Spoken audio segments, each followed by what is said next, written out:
Hello, everyone, and welcome to another episode of Hit and Hustle from IrishSportsDaily.com. I am your host, Greg Flammang. With me is the Yama, Jamie University, Jamie Uyeyama. How you doing, man? I'm doing great. I'm tired of having my kid by myself for most of this week, so I'm very tired. But after I came back from the bend, basically took over, handed over for my wife. She had him solo, and then now I got him solo. So yeah, it's been a tiring week, but a good week. You know what? Anytime you have the kid solo by yourself, it's just it's just such a shock, right? Because you're always on. You're never off. You can You never be always have, off. you're always doing something, or you have to prep something, or you have to be entertaining, and it's very It's really difficult. time management is the thing. It's like But then setting up a that's recruiting visit. that's what you get when you get to go on your trip, right? And you get to go to pro days, and you get to go to practices, and all those other things. And so now, it was your time to put the work in, and that's the way it goes, That's right? the way it goes. All right. Well, we have a fun show today. We are going to talk about. So I finally get to talk about the practice that happened last week, right? So I've been kind of chomping at the bit, taking in all of the reports that Matt put out, that John Bryce put out, that you put out, that everyone did a great job. If you haven't looked at what those guys reported on from practice last week, still go to IrishSportsDaily.com and you can check that out there. All very informative, and that's what I'm basing my my kind of thoughts on. Right, I've got lots of thoughts about what I saw, and I know Jamie has thoughts. So why don't we first? Why don't we give an overview, and then what we're gonna do is we're gonna do a little stock report, right? So I asked Jamie to do like a stock up, stock down, but he didn't really have a position group that was stock down, right? Which is good, right? That's what we want. But there are some that's like he needs to see more, and obviously, we've only seen one practice, full go, right? The first practice was 5 minutes or 5 periods that everyone got to see. So, Jamie, why don't you give us a general overview, and then we'll go position by position. Okay, I guess the best way to put it is, first of all, uh, obviously you always want more practices, but very appreciative of how Marcus Freeman set up the practice for that. There was plenty of competition. Mm. There was plenty of team / 11-on-11 stuff.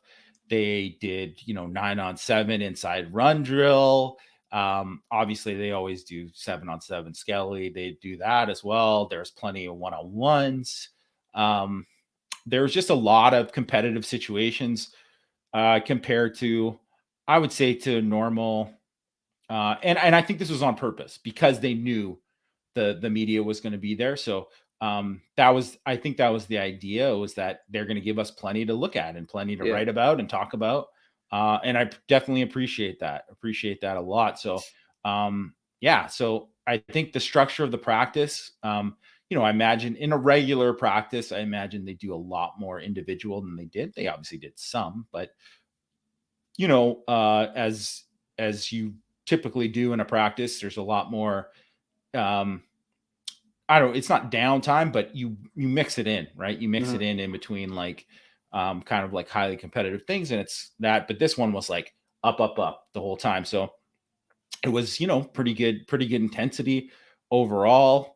I guess offensively, I would say tough to evaluate everything based on the wide receiver situation. Right. Obviously, Avery Davis is out. Deion Colsey was in a red jersey. He did some stuff, but not any of the team stuff because he was recovering from The a concussion. concussion. Joe Wilkins got banged up, so you losing 3 guys right there. That's gonna that's gonna hurt you. Yeah. Practicing at it at a level that you need to. So that was didn't see as much as, like, say, the downfield passing game Mm-hmm. in team. Definitely, I would say there was good physicality all throughout the practice. Definitely some hitting. Like I would say the one DJ Brown hit on Lorenzo Styles was overboard. He shouldn't Was have done that that. was that like a over the middle kind of kill shot kind of thing? It was over the It's like middle. trying to like listening to people describe it. It's like I'm having a hard time like It was just picturing like it. a simple crosser over the middle. Okay.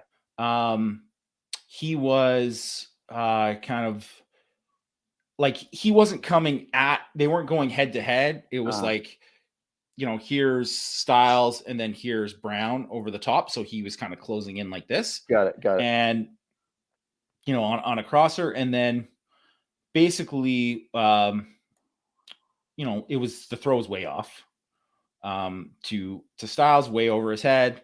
And like it just was a play like in a game, if it's Josh Downs, you're playing North Carolina, yeah, maybe you give him the extra shot. You definitely don't do that to your teammate. I don't even care about the wide receiver situation. You don't do that. Right. It was a dumb play. Fortunately, he was fine, but he was down on the ground for a while. Yeah. And I mean, who knows? It could have been bad. And if Lorenzo Styles was hurt, I mean, DJ Brown, they might as well kick him. I mean, they might as well kick him off the team at that point. Like the coaches would have been in the doghouse forever after that. And it was also kind of, is this something that happens in practice where, and I think DJ Brown actually had a pretty good practice, but he got trucked by Audric Estime on a run, maybe a couple plays earlier. And, he tried to bring it and Estime brought it and Estime got the better of him and ran him over. And I think that was kind of his response to it. And Chris O'Leary spoke with the media today, safeties coach Chris O'Leary spoke with the media today, talked about how, they're emphasizing Brown to be more physical. So I think that's kind of what the idea was, and he's got it in his head, and he just kind of got him, he at least feels maybe he got embarrassed a little bit by getting run over. Yeah. So that's probably why it happened. Fortunately, no one was hurt. And that's the perfect situation because he was not seriously hurt. You can say, hey, no one do that ever again. Yeah. And say that to the whole team and make that clear. Don't do like any that's of the this. example. Like that's the line. The example. And it was over the line. Here's the line. He will cross it. Don't do it. And I mean, it happened, whatever. Anyone who's been in a football practice knows that there's points where someone on offense or defense, they cross the line sometimes. And sometimes they need to be checked by the coaches or other guys on the team. And you know what? Just lucky that nothing bad happened, but it didn't look good at the time. Definitely it's funny. I've actually been in that position myself as the safety, right? So it's kind of sometimes like you're in practice and you're trying to make plays. And I think for DJ Brown too, like he has Brandon Joseph and he has Ramon Henderson and he has Xavier Watts and Houston Griffith, right? And he's competing. You're trying to stand forge out. a role, right? You're trying to forge a role, right? Like you're a fifth-year senior, you're trying to be a leader and everything, and sometimes you just get caught in in just between like a little like a play where it's like I don't want to just ease up here, but at the same time, like you're just you almost like lose your poise for a second. Yeah. It was just a combination of things, I'm sure. Like you said, that competitive situation at safety, right? What happened a couple plays earlier. I felt bad for him. I felt bad just because could have been bad. You know what? But it was luckily nothing happened. And I would just say from and then I think the running game saw some good. They ran it much better than they did say like in fall camp last year. Yeah. So that was good. And obviously the backs looked fantastic. They all looked really good. But it wasn't like they just ran it down the defense's throats the whole time. It was obviously it was even. That's exactly what you want to see. You want to see good and you want to see bad on both sides. And you want to see competitive because those are teaching things and you're at practice 6 or whatever practice it was in the spring and you want guys to get better. And I just think, you know what? And I think the story of the thing for defense was tough. Much like the receivers, tough to evaluate that, tough to evaluate the defensive backs because of what was going on in the receiver. But I would say very impressed with the front seven. Unsurprisingly, I thought they looked really good, and I thought they looked faster at linebacker in general. And I think that's something that obviously needs to be addressed. So I think it was, pretty positive all around. Okay. So something that I've been kind of wanting to ask you about is, so I when like reading or listening to all of the kind of the player interviews and that sort of thing, they all talk about competitiveness. And I think this came up in the Inside the Garage podcast, the player podcast with Kyle Hamilton and Cam Hart, and Connor Radigan and KJ Wallace too, although he's not sharing that because he's not on the team anymore. But they all talk about how competitive it is now and how they're always competing against each other. So I was wondering if you saw anything in practice where like, oh, like this drill has like a wrinkle to it, like there's some sort of competition there, because they keep referencing it. So I'm just wondering if that's kind of shown itself at practice. I think just in general, like I would say they did a drill, which I haven't really seen a lot of teams do. I'm not that it's like totally unique to Notre Dame or anything, but it's not something that you see a lot of, where it was basically like a bubble drill, right? Where, the quarterback's either going to throw the bubble. Oh yeah, maybe he's going to throw a wheel, whatever. There's combinations. It was a 3-on-3, right? It's a 3-on-3 on the perimeter. Right. And it's all about recognition, block destruction, all that kind of stuff for the defense, and the quarterback making the proper reads and all that kind of stuff too, right? That's what it comes down to. And I think it's a great drill, right? Because it's like every single person who's involved in that drill, you have to compete every single time. So like you would see Jaden Mickey, great job, one rep, gets off a block, slips a block, makes a tackle on a bubble screen, right? Mm-hmm. Next play, Jaden Thomas gets under his pad, drives him, right? And that's just an example of like the kind of thing. These guys are going back and forth, and there was a lot of competition, and for that kind of thing. And then all of a sudden, you get like 2 or 3 reps, and everyone knows how it goes, and then the next group shuffles in or whatever, right? And so it's constant, right? Yeah, and I totally get what they're saying with that too. And I'm sure even within an individual, there's always a kind of a level of competition, but there was just a lot of there's a lot of competitive situations that I would say that are like going to be in game situations. Like you're going to have to do that kind of stuff in games. So there's just a lot of that. And so it's almost like you can, and the coaches were coaching, but there's only so much you can coach, because it's like you're repping it or whatever. They, talking to the guys quick. It's like you're going to learn from doing it, right, and competing there, and then they're going to see, and then they're going to obviously watch the film after with the guys, and then teach and coach those guys up then. But it was like really a lot of competitive situations, and you're going to see what guys are going to rise up to it. And I would say, using that kind of Mickey example, I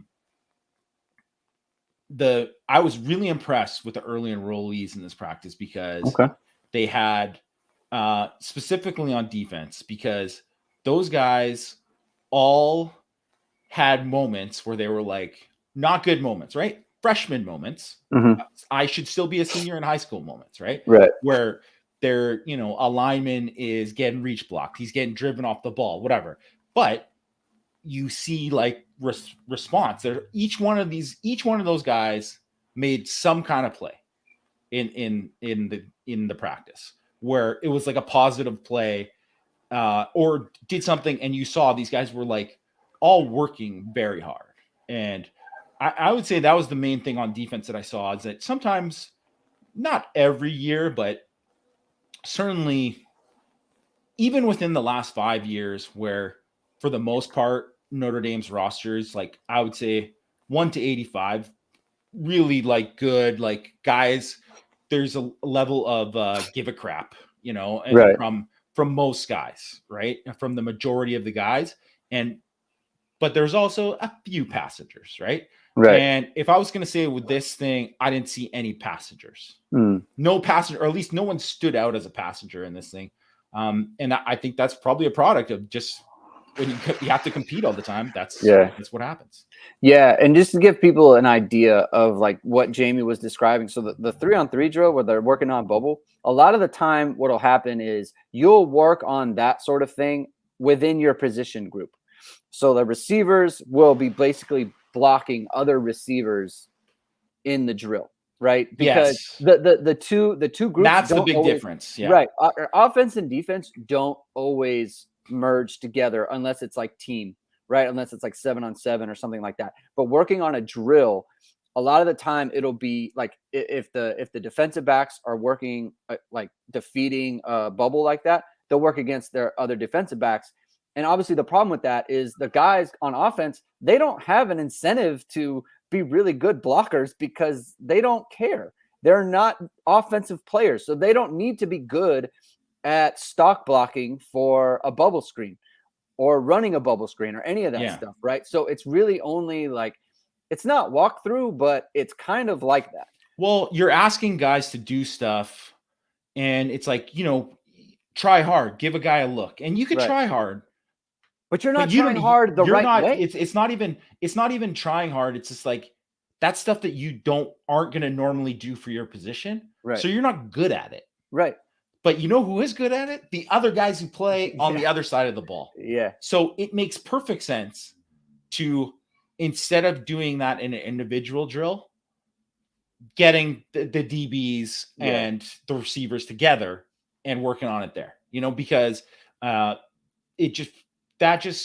it's like doing, like when you're doing something, and it's not to say that there's a lot more coaching that can go on. I think when it is, because you can stop a drill, you can say, okay, whatever, we got to take our time here. We got 5 minutes. We don't have, we're not trying to get in as many reps, right? So it's like the coach is there and he's instructing more and doing a lot more.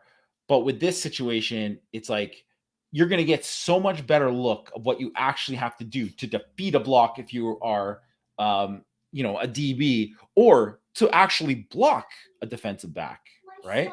So that's like, it makes perfect sense that they have to do that.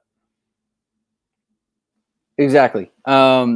So I think, hold on, my daughter's here. Okay. Unplug it and then plug it back in. There you go. For anyone, what? Which one? The small remote, the small little thing. Yeah, go. For anyone who's has kids out there, if go. For anyone who has kids, if they ever have a question, tell them to unplug it and plug it back in, and then you'll be good. Works 60% of the time. Yeah. All right, so let's get into the quarterbacks specifically. You can talk about the quarterbacks, because I want to know, because the thing is, it's hard to evaluate them, right? Because of the receivers and all that stuff. So talk about what you saw from the quarterbacks, and you go, and I'll be right back. I'm going to put you on the screen. I'm going to pause it, or I'm going to mute myself. You talk, and I'll come back and we'll pick it up. All right. Okay, I would say Tyler Buckner and Drew Pine split reps, right? They were both working with the ones, getting a lot of work in, both those guys. And I thought both those guys had really good moments in the practice, right?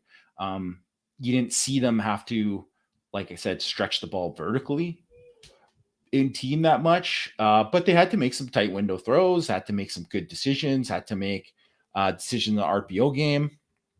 I think for the most part, both those guys did a pretty good job. I would, if I had to say who had the edge on the day, I think Buckner did a better job with his decision making. I think he did a better job of not putting the ball in harm's way. He made a couple more, I would say impressive throws that, sometimes you need to kind of pull one out to get to make a great play. And he I think he did just a little bit better job of protecting the ball and making and managing it from that perspective. And I think you would kind of think that maybe Drew Pine would be better at that, because he's obviously a year older and he's a year more into the program. But I just, and it was only one practice, but I think in this practice, I think Buckner was a little bit better in that area. And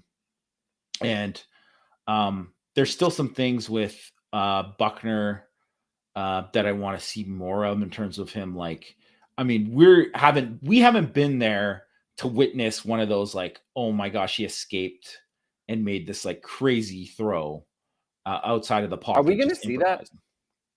I bet we'll probably see one of those in the blue gold game, probably once. Do you think they'll take the red jersey off? No, but I think there'll probably be something where they don't blow it down and then he makes a play like that. Got it. Okay. And Steve Angeli actually. So I would say too. So Ronnie Powless also obviously is there and on scholarship too. I mean, he's not going to play. Obviously, he struggled. Yeah, I would say he's just even in just regular drills, like one-on-ones and stuff. Like he missed some open guys and stuff. And he's not the most athletic he's definitely the worst athlete out of the group. But they gave him a ton of reps. I mean, they given him a chance to kind of show whatever, but I mean, Angeli didn't get a ton of reps, as expected with the early enrollees. Yeah. But I would say, I mean, Angeli made probably the play of the day on the offense to close out the practice, flushed out, rolling to his left, squared up his shoulders, big time throw. Even the defensive guys were getting hyped for him because they're excited about a young guy making a play like that.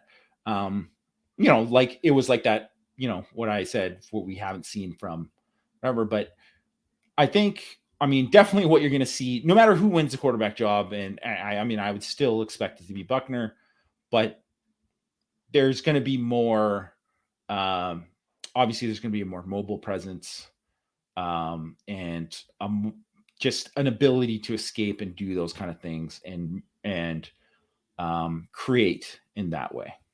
You know who Angeli looked like? Just like watching the film. I mean, maybe it's because of the 18, but I thought he looked a lot like shoot, his name totally escaped me. The kid from the Georgia guy. He just Stetson Bennett? No. The transfer from USC. Oh, JT Daniels. JT Daniels, yeah. I think it's because of the 18. He looked just like him. Like I was like, wow, like his build and everything. I have no idea how he's gonna play, but like watching him, I thought he looks and he moves a lot like he did.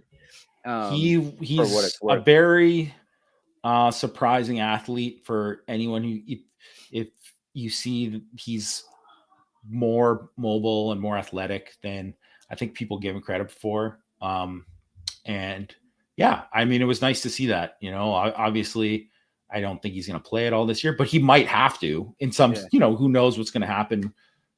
There's been situations where they've had injuries and stuff. So yeah, of course you want to see stuff like that. I mean, if I was going to say quarterbacks as a whole, I mean, it was a thumbs up for me, what you saw. So are you saying stock up on that? I would say stock up, or you know what? I would say hold, because it's kind of what I expected. Right. So hold. Yeah. Okay. So what I'm going to do is you're going to give your thing, right? So you say hold, and then I'm going to respond with just my own kind of take on what your analysis is. Okay. And so my takeaway is like, it almost has to be a hold because of the receiver situation, because we're just not going to know. Like there's no way we can find out. It's just not possible, because you're not working with Avery Davis, right? Like Joe Wilkins goes out for a bit, right? Deion Colsey's missed time. You're not going to see the it's also kind of bad luck that we're there for that practice. Right. Yeah. It's just those team reps where like a lot of that growth will come for like Buckner and Pine, in terms of like actually working in the pocket against, even if you're not being hit, like the rush is around you and all that stuff, right? That just can't come when you have as many guys out. Just like from like, you don't have Merriweather there, you don't have Avery Davis there, guys are in and out of the lineup, right? So it's like it's not going to work when you're working. Like Michael Mayer's not going to take a ton of reps, right? Because he's Michael Mayer. He doesn't need to take a ton of reps. So we're just not going to. We're not going to know like, oh, Tyler Buckner has definitely made improvements in this part of the passing game. Right now, the RPO stuff, like all of those things, like that, I think can be gauged, because you don't need like that. That's a decision making thing, and if he's making the right decisions, then that's super important, and we'll find that out. But yeah, and I think you noted his decision making in the RPO game. I think, Yeah. right? Yeah, right. Yeah. I'm making sure that wasn't like the first practice. So okay, comfortable with holding there. Let's move on to running backs because I've listened to you talk about them before from this practice, and you had a lot of good things to say. So let's hear it. What about the running backs from practice on Saturday? So obviously Chris Tyree was out. He had a sprained ankle. They said he could have gone, so that's good. Obviously, Right. just they were, because it was the first day that they were going to bring guys down to the ground on some tackling stuff, and they wanted to be careful with it. Don't so want to do that. That's, I mean, why would you even risk it? Yeah, this is the time to sit guys out of practice. So he wasn't in pads. Went through warm-ups, looked fine. Anyways, so obviously that gave a ton of chances for Logan Diggs, Esteme, and JD Price. And I mean, all those guys look great. Diggs, I think a little bit more decisive. And that was something Dylan McCullough talked about when he was talking with the media this week. Just like, trust kind of, if it's there, take it kind of thing. Still have that patience and all that kind of stuff. But if it's not there, if it's there, take it, and I think that's what he did. And just really, I thought it was burst. He looked a little bit quicker with his burst than he did last year. Esteme looks a little bit more slimmed down. I mean, still huge, but just kind of like streamlined is, I guess, the way to put it. And just really impressed with his feet. Made a couple just super impressive cuts. Really just on one of those, on that 3-on-3 drill, did a great job cutting inside and kind of shaking Junior Tuihalamaka in space. And, when he needed to be physical, he was physical. When he needed to be, shifty, he was. And I would say Diggs there was like a screenplay that I think it was set up well. Diggs scored on basically the same play to the other side later on a screenplay that Esteme missed. Didn't bring the ball in. I don't think he is as good of a receiver as. So he dropped it. He didn't drop it, but it was like he could have adjusted to get it. It wasn't the greatest ball from Jay Pine, but it was incomplete though. It was incomplete. Got it.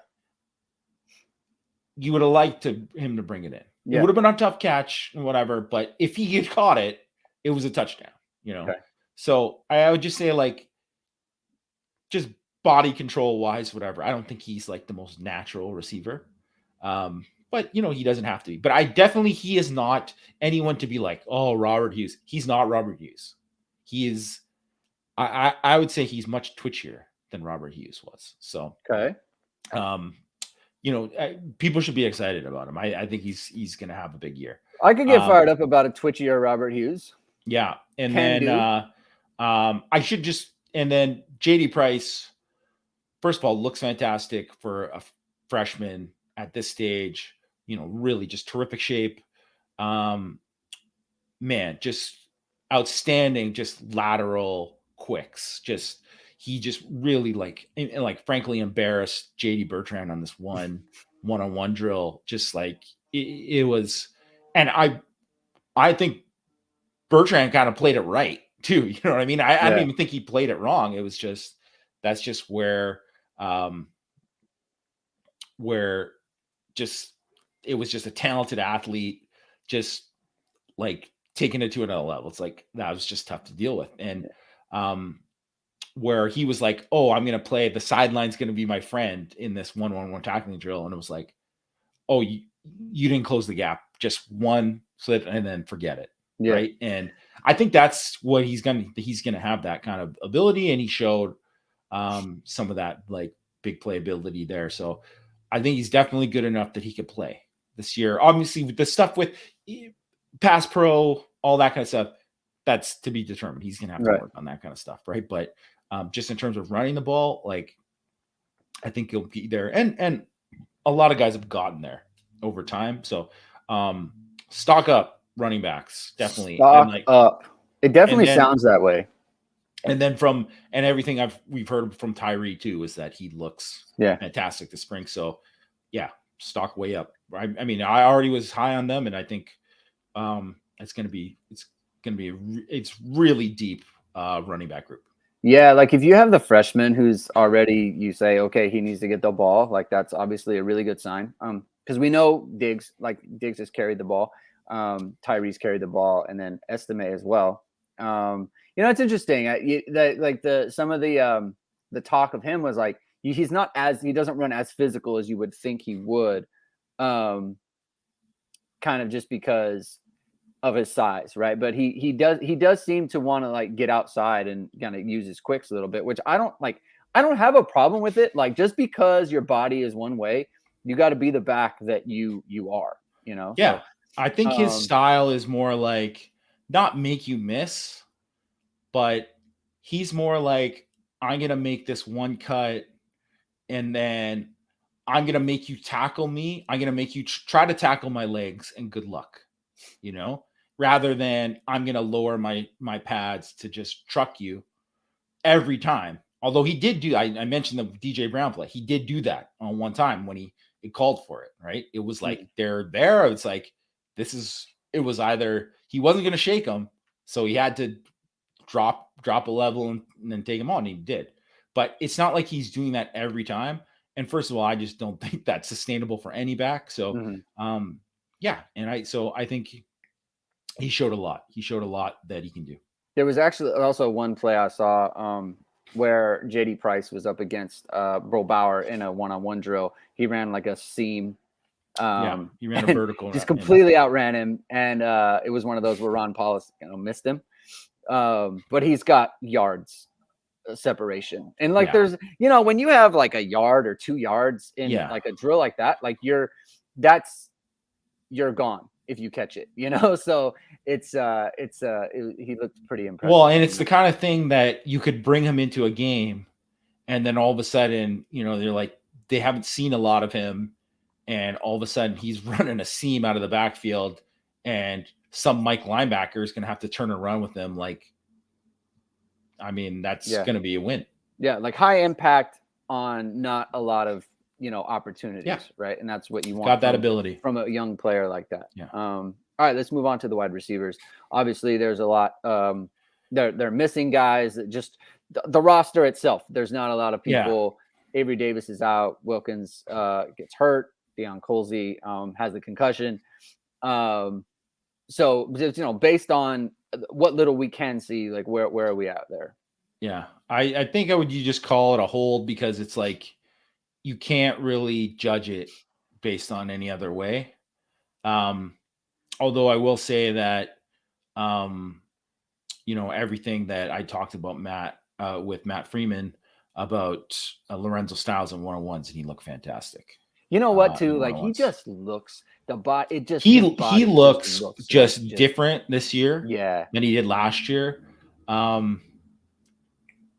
There's just not a lot of guys built like him that can move like he does. Has this kind of acceleration, like Will Fuller.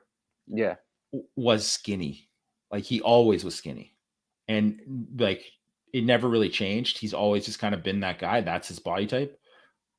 And with like Styles looks more football player,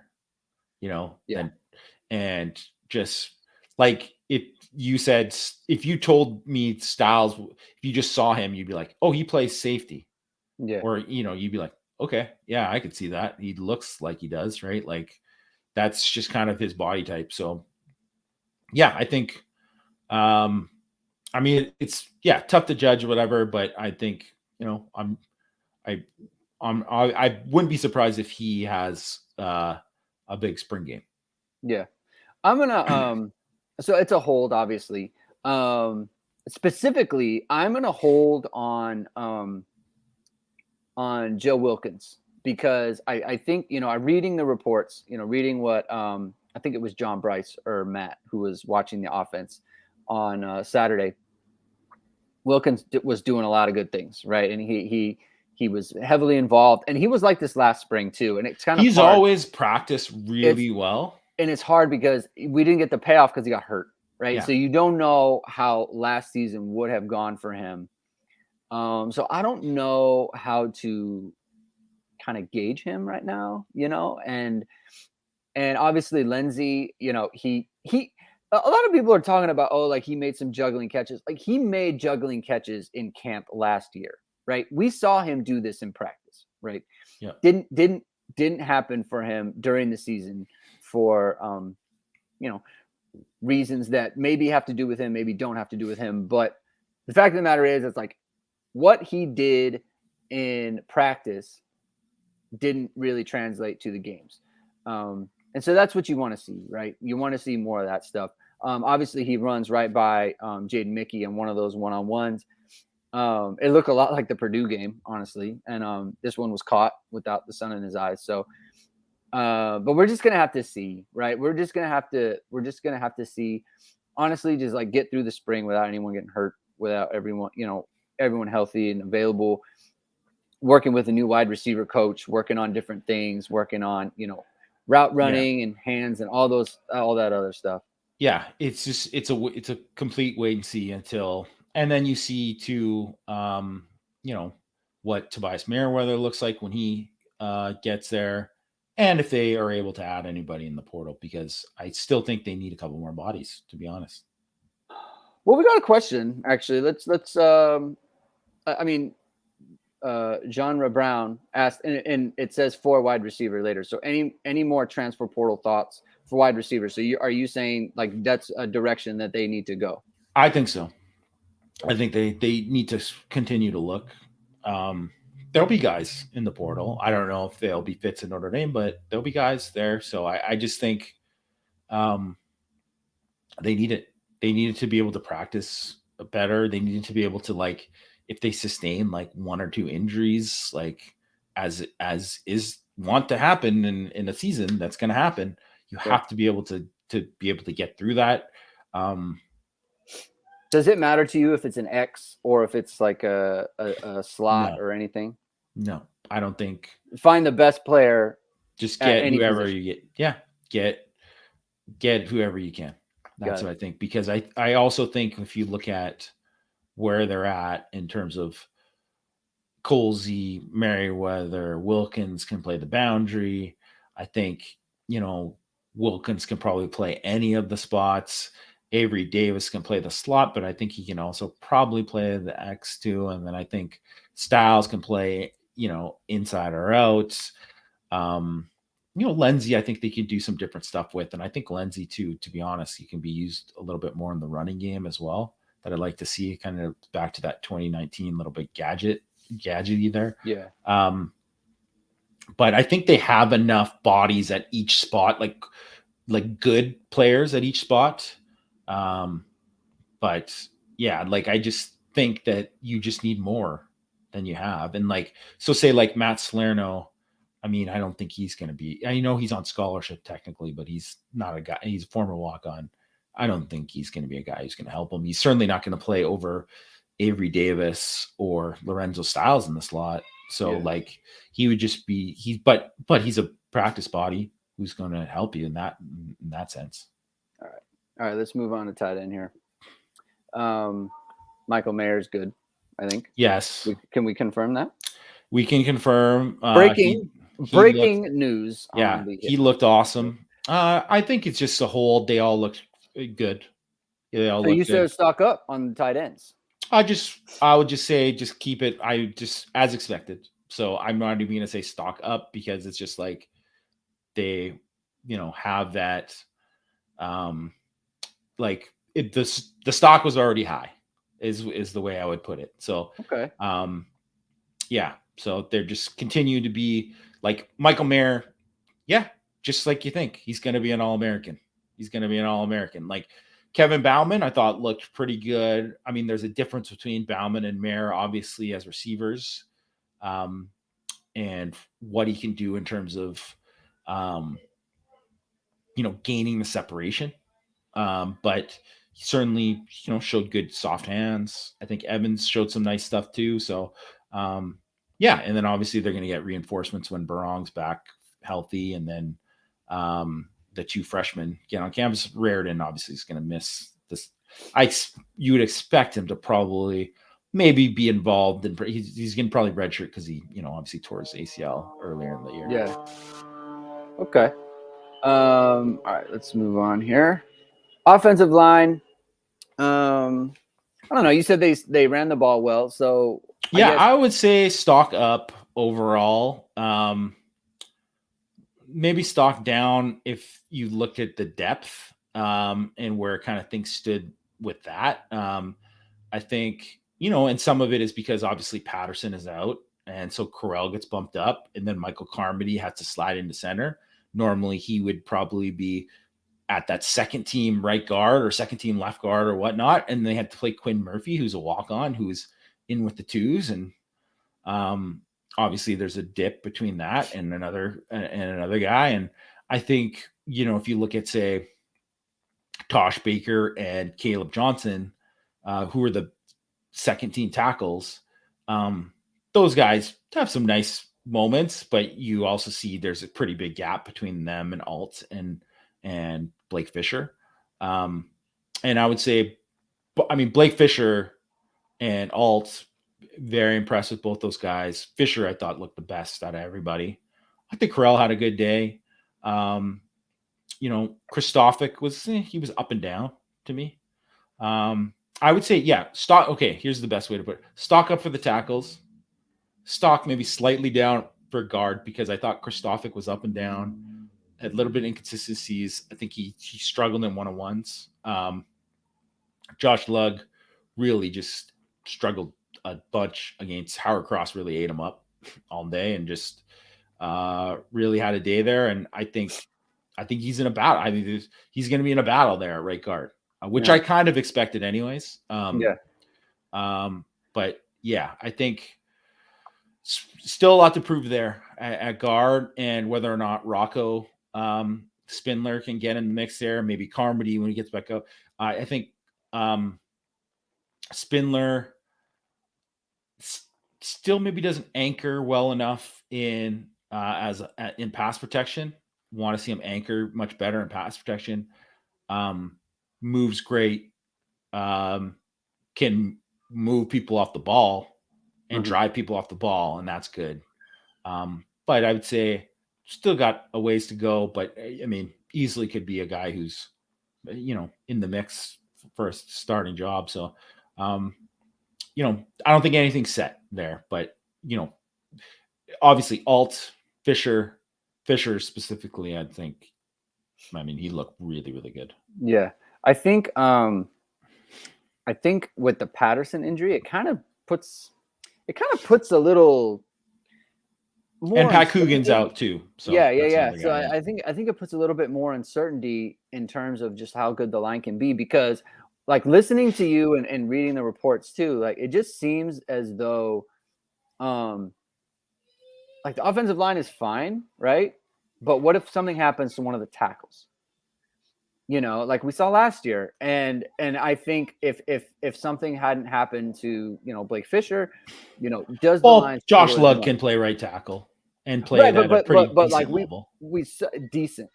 Yeah, you're talking about decent, right? So no, there's going to be a drop off. It's like anything. They're not going to have. I can't tell you. There's never been a time where Notre Dame has the second team guy has ever been as good as the first team guy, where it's just like, man, it's seamless. They've had some pretty decent guys step in, but not, it's never been quite at the same level. Right. Certainly I think like Patterson is a guy, I think Corral could go in there and be fine. Not be as good as Patterson, obviously. Lugg could go in there and be fine. But I mean, if you were going to say going against an elite edge rusher, like some of the guys that Ohio State's probably going to put out there and Clemson's going to put out there, I mean, Blake Fisher better be healthy for that game, right? So that's the way I kind of look at it. Like, but you could say that at every school and almost every position, right? So I think depth, you got to build it out, and we'll see. We'll see. Obviously, it's only a few practices in. That was I think, second one that they're in pads. Yeah, and I think you know, something that I've kind of touched on before, like in the past, is Harry Hiestand has never dealt with the type of injuries that Notre Dame saw last year, like ever. No, like he never no, lost. I don't think many offensive line coaches you could say Yeah, have done he that. is That was pretty never brutal. he never lost his starting left tackle. Every single game that Yeah, he coached at Notre Dame, the guy that he wanted to start, and he the had left elite tackle, left tackle play. yeah, the guy that he wanted to He went start, the left Zach tackle, Martin, Ronnie Stanley, Mike McGlinchey. yeah, every time. Boom, boom, boom, first No round one pick. ever got hurt. The biggest injury that happened with Harry Hiestand's offensive line was first Quentin Nelson turned his ankle in 2015. And so he didn't start against USC in 2015. And then Alex Bars came in and started for him, and then he got hurt. He had a pretty bad injury against USC in that game. And then Quentin Nelson came in and played the rest of the game. That's the biggest one. Beyond that, like his players when they started, especially on his good offensive line. Nick Martin, the 1 year, got hurt, and then Haggerty had to come in, and he was even a pretty decent. Was that 2014? That was 2014, I believe, or maybe it was 2013. I think it was. I can't remember if it was 2013 or 2014. Maybe it was 20. I can't remember which year it was, but it was one of those years. Either way, it just his offensive lines were pretty healthy. Yeah, and then he definitely didn't have, and he didn't lose like how Bars went out in 2018. He never had that. Like he never, he's never had that. Bars out in 2018, 2019, Hainsey and Kramer out, 2020 Patterson, and then Carell, and then 2021, obviously, famously, like a ton of problems. Yeah. So we haven't seen that, right? So I mean, obviously, knock on wood, right? Like I think if the tackles are good to go, you're looking at least a good situation, not something bad, but I mean, you just don't want anything to happen. You don't want anything to happen to Fisher because it feels a little bit tenuous beyond that. Yep. And and definitely and I think too, you want to be you want to be good across the line, but I think almost on the old line, I think it's almost like outside in. Yeah. You want to be you got to be strong at tackle. And I think Notre Dame's got a chance to be really good at both tackles.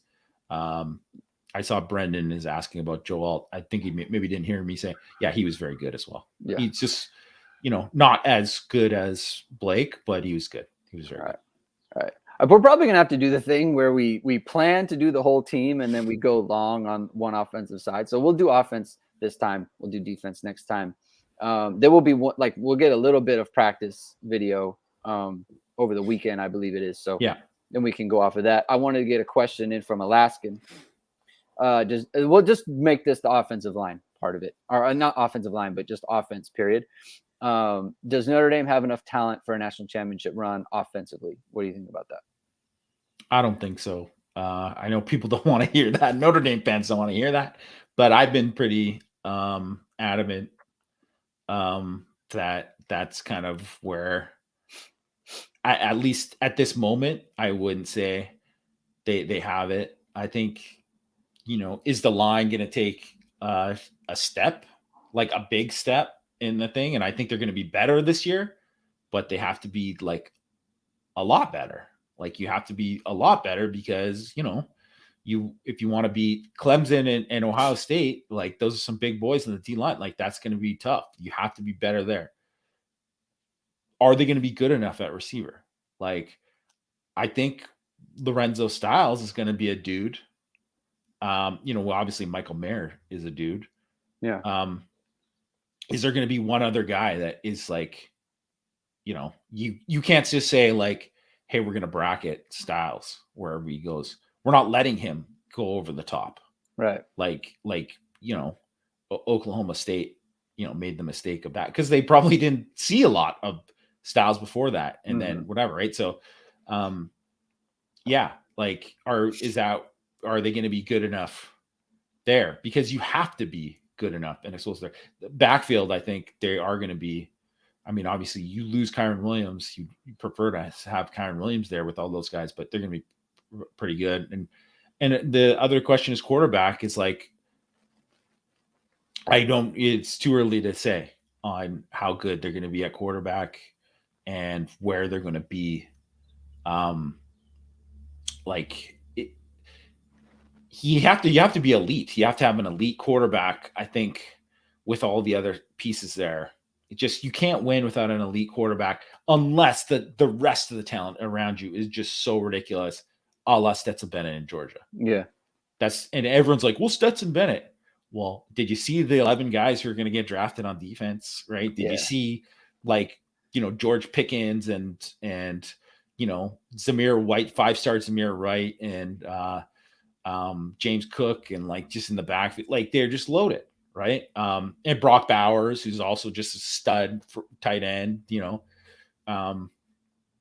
they've have guys that they could make that just if they were, and obviously the line is whatever, they've always had an outstanding line there. So I think that's when I think people look at it and you say oh, Notre Dame's gonna be pretty good on offense. They are going to be pretty good, I think, on offense this year, but it's well, how does it compare to when you're playing and you get into a playoff situation? So I think there's a difference between saying Notre Dame has good enough talent for a playoff run, because I think they could make the playoff this year. I think that's a definite possibility, but I don't know. I think if I was just saying it right now, and maybe it'll change over the next few months, but I would say the ceiling is more the playoff than it is winning a natty, because you still got to beat Bama. Are you going to win? You're going to have to win at least one of the two against Clemson and Ohio State, and then also run the table, whatever, which isn't the easiest. You never know if you can slip up. It's a new coach as well, too. So we'll see. I think what they would need, I think they need Merriweather to be like Justin Ross, his freshman year, for Clemson, 2018, Justin Ross. They would need, they need Lorenzo Styles, which I think is possible, right? Like in terms of the Lorenzo Styles thing, I think he could be kind of like a Garrett Wilson type, right? Where he's just kind of like that kind of production, maybe not that type of player. I think they're different players, but just that type of threat outside. I think you need Lindsey to take his game to the next level. You need obviously Mayer, right? Like Mayer there. You would need, I think the Patterson is such a huge wild card because the two guards, what is their are they going to be good enough to where it's if Patterson is, I don't know, an 80%, 90% version of himself, are they going to be good enough inside to where it kind of mitigates that? That's kind of unknown. You would say probably not, just because that's just the way it would usually go, right? It's hard to count. You can't count on everyone just taking the leap and being the best version of whatever you can imagine they'll be, right? So that's hard. And then the running backs, I think you would need Chris Tyree because of the type of threat that he is with his speed and everything.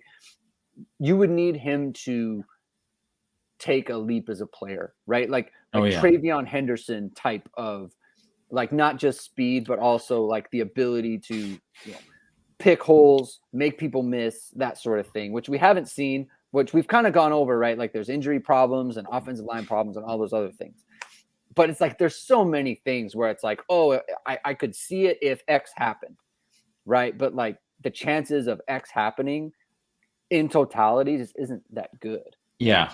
And I think, so you brought up Merriweather and him being a guy, if he was a Justin Ross guy. Well, the thing with Justin Ross is he wasn't that Justin Ross until the last 5 games of the regular season, right? Because that's usually what it would for most freshmen, that's not going to happen. For a guy like Styles, who obviously was fantastic in the bowl game, but yeah, like he just wasn't that guy earlier, and maybe they should have played him earlier, whatever. But that just didn't happen, right? So I think, and even if you look at, say, that 2018 Clemson team, like they started out the year, they were splitting with quarterbacks, and then Trevor Lawrence took over, and then they took off, right? So, yeah, and then they had Travis Etienne too, right? Like, I mean, guys breaking off 70-yard runs. Like, it's when it gets down to it, and against the teams you're gonna have to beat in those situations, like in Ohio State, your defense can be great. You still probably have to outscore them. And that's really why it's just difficult, right? So, and you're putting yourself for, like, you could say anyone can beat anyone in a given game, but it's just, I mean, you're not, like, you're going to be at a talent disadvantage in those games, so it's harder to win. So, and that's just proven when Notre Dame has had to play those teams that have had clearly superior talent. They haven't won those games, right? They haven't won those games. So it's tough. So, I mean, we'll see what happens, but that's why you need guys. To me, they're set up much better in 2023 for that to happen. But I mean, maybe you never know. You never know. It could be like, what playoff run did we go into it saying, oh yeah, they're definitely going to go on a playoff run? Like, not 2012, not 2018, right? Yeah. Like, I didn't think that. Okay, here's a perfect example too of 2018. And like, people are like, man, that offense should have been so much better. Like, look at the guys. Like, there was Kevin Austin on that team, and there was Chase Claypool to go with Miles. Kevin Austin was like, yes, he was suspended. He was like not playing at the end of the year. Yeah, like that's and he was and like, people were like, after, and I know he had basically 2 years off and all this, and he's played this year. People were complaining about him this year. Yeah. So, like, and I'm not saying he's not a dude, but just like, I'm just saying, you thought he was going to be like, was he going to be Justin Ross then? No, he wasn't. And I can tell you one thing, Chase Claypool, because I watched him for basically the entire time that he had been at Notre Dame in practices before that. He was not the player he was in 2019. A different guy, and everyone knows and that. Everyone has said that, and anyone who says that is a liar. It's such a like revisionist history with like that whole thing, right? Like, that's the dumbest thing I ever heard. You take their combine numbers and then you shoehorn, like, they weren't all doing that in 2018. Like they weren't. I was chatting with Tim O'Malley at practice. And we were talking about this thing with Claypool at that time. Yeah. And maybe if Claypool had been, because, Styles made that kind of jump if he had been that guy, he was like a wild card in that game. Yeah. And maybe he had, because he always had the ability, right? Yeah. But he wasn't. So maybe if he made that jump during that time, then maybe they would have had a better shot. But I mean, they still scored 3 points in that game. Yeah. Like, Ian Book was not that guy either. So it's like, There's a lot of like, you need all of the pieces, and it's just really hard to have all the pieces, because if you look at all of the teams that have won the national championship, LSU, Georgia, right? Like, in Alabama, look at those last 3 teams and look at those offenses and look at the guys that they had on offense, and just tell me how Notre Dame compares to those teams. And then that's when you realize, and chances are that whoever wins the national championship championship this year is probably going to have a similar level of talent there, just with all of their NFL dudes. Yeah. So does Notre Dame have that level this year? They would have to have like probably 5 guys take significant jumps. So could it happen? I guess it could happen, but you really need you would need all of these pieces to kind of fit into it, and we'll see what happens. But I think if you look at it, you look at like, so those tackles that I was just raving about, Fisher, they're sophomores, they're going to be back. Lorenzo Styles can be back. Tobias Merrill, we're excited about what he can maybe do. Well, he's going to go into year 2 and all of these kind of things, right? Yeah. And if Buckner ends up having a really good year, that he's gonna be back and all that's like, the only guy you would lose is Michael Mayer, but there should be pretty good at tight end regardless. But like, it sets up that they should be better then, but I don't know, maybe like this is something like, and that's why it's great that even if they go and lose that Ohio State game, and say they lose by 17 points or whatever, and obviously people would be not thrilled with that, but it could happen, right? Say they lose that game. Well, how are they going to look 2 months from now, from that point? Right. Because they could be a lot better. And then all of a sudden when they play Clemson, you could be saying, well, Notre Dame has really taken a jump. These guys have taken a jump then, and then you reassess, right? Right. Yeah, absolutely. All right, we're going to close it up there. Let me close that real quick. All right, we're going to end it there. Next week we'll do the defense because we're already at an hour. So, and we wanted to kind of get those questions and comments too, because I thought they were really good, and it was kind of like a good wrap to the show. Pops, remember this question? We will do that next week. All right, Pops, you're in on every show, so remember that. Do it next week. All right, bud. So Bo is back at Mike, just by the way. Bo is back at Mike. He is back. He's there in practice, Pops. Just so we'll talk about it next week. Jamie and I will be doing that. There's going to be another practice we'll get some info on over the weekend. Go to irsportsdaily.com. In the meantime, there's going to be a ton of updates, recruiting stuff. Matt and Christian are putting out great things all the time. Jamie had his 6 thoughts on a Thursday that came out today. It was really good. It's good every week, and everyone should read it. And so check that out.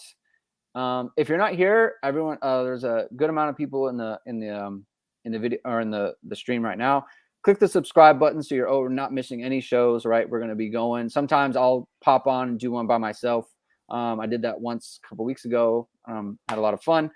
So in the meantime, click the subscribe, click the like button if you had a good time here, and we'll talk to you soon.